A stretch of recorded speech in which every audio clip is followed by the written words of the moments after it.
पहलगाम हल्ल्यानंतर भारतानं अनेक स्ट्राईक करून पाकिस्तानचं कंबरडं मोडलं. सिंधू जलकरार स्थगित केल्यानंतर पाकच्या तोंडचं पाणी पळालंय आणि त्यामुळेच पाकिस्तानचे खायचेही हाल होणार आहेत. पाहूया. Air strike, water strike, electric strike, हे सगळे स्ट्राईक करत भारतानं पाकिस्तानचं कंबरडं मोडलं. पण आता पाकिस्तानवर होणार आहे बिर्याणी स्ट्राईक. आता तुम्ही म्हणाल की हे बिर्याणी स्ट्राईक नेमकं काय प्रकरण आहे? तर बिर्याणी स्ट्राईक हा वॉटर स्ट्राईकचाच एक भाग आहे. पहलगाम हल्ल्यानंतर भारतानं पाकिस्तानला दिलेला हा इशारा, या इशाऱ्यासह भारतानं पाकिस्तानच्या तोंडचं पाणी पळवलं ते सिंधू जलकरार रद्द करून, आणि त्याचे परिणाम हळूहळू समोर येत आहेत. सिंधू नदीचं पाणी रोखल्यामुळे पाकिस्तानातली शेती संकटात सापडली आहे.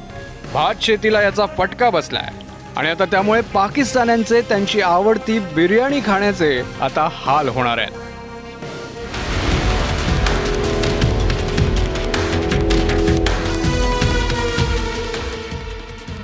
हे व्हिडिओ तुम्हाला नक्कीच आठवत असतील. पाकिस्तान आधीच भिके कंगाल आहे.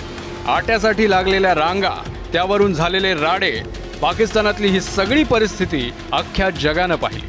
पण आता इथली परिस्थिती आणखी हलाखीची होण्याची चिन्ह आहे. पाकच्या झेलम नदीवरील मंगला तर सिंधू नदीवरील तरबेला धरणातील पाणी पातळीत घट झाली आहे. दोन्ही नद्यांमधला पाणीसाठा तब्बल 50% कमी झालाय.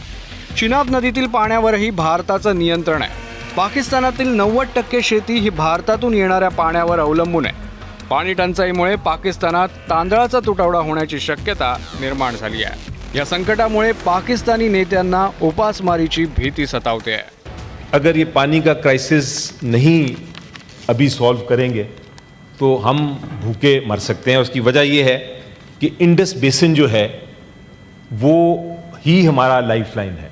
फीसद जो हमारी क्रॉप्स हैं, जो हमारी फसलें हैं, वो इस पानी पे डिपेंड करती हैं. पहले भी हमारा पानी का मसला जो है वो हिंदुस्तान के साथ रुका है और जो फोरम्स अवेलेबल थे वहाँ पे हमने लूज किया है. पण त्याआधी पाकिस्तानच्या इतर नेत्यांची ही मुक्ताफळं आहे का? दरिया से हमारा पानी बहेगा या उनका खून बहेगा,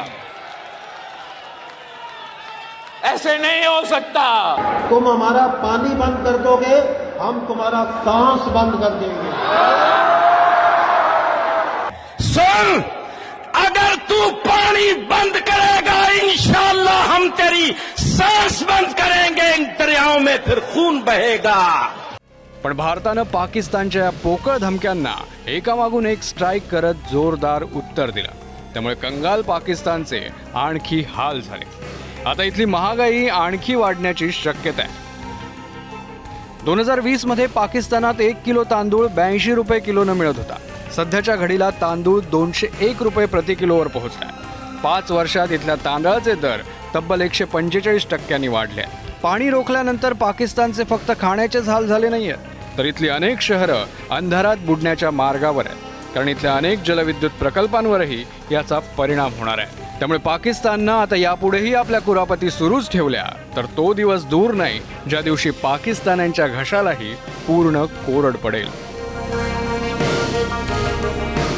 ब्युरो रिपोर्ट, ABP माझा. ABP माझा, उघडा डोळे बघा नीट.